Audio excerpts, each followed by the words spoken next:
Hi. Hi madam. Good morning madam. Happy friendship day. Thank you. Wish the same. నీ పేరు? Narendra. Narendra. Okay. So నీ dream ఏంటి? Airline security. So aero ఫాల్కాన్స్ని ఎందుకు prefer చేసావు? ఎందుకు? సో మెనీ ఇన్స్టిట్యూట్స్ ఉన్నాయి. The best academy aero falcons aviation academy అని చెప్పి తెలిసింది.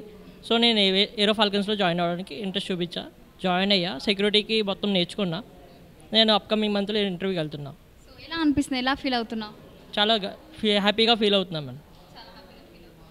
సో నీకు ఇష్టమైన ట్రైనర్ ఎవరు? బాగా ఎవరు చెప్తారు? శ్రీనివాస్ సార్ చాలా ఎక్స్ప్లెనేషన్గా చెప్తారు. అలాగే లావ్ కుమార్ సార్ కూడా, security sir. Srinivas sir cargo, ఇద్దరు కూడా ఎక్సలెంట్గా చెప్తారు. అంటే స్టూడెంట్కి అర్థమయ్యేలా చెప్తారు. ఎలా అర్థమవుతుంది, ఎలా స్టూడెంట్ గెయిన్ చేసుకోగలరు. సో ఆటోమేటిక్గా అర్థమయ్యి ఇద్దరు సార్స్ చాలా చాలా ఫేవరెట్. సో నార్మల్గా ఇప్పుడు నెక్స్ట్ బ్యాచ్ వస్తున్నారు కదా, వాళ్ళకు నీ తరపున ఏం అడ్వైజ్ ఇస్తావు? నా తరపున ఏం అడ్వైజ్ ఇస్తానంటే చాలా గట్టిగా నేర్చుకోండి. సార్ చెప్పింది గట్టిగా నేర్చుకోండి. ప్రతిదీ కూడా ఇంపార్టెంటే. నాలా అందరూ కూడా పైకి రావాలని చెప్పి నేను కోరుకుంటున్నాను madam. Thank you. Thank you madam.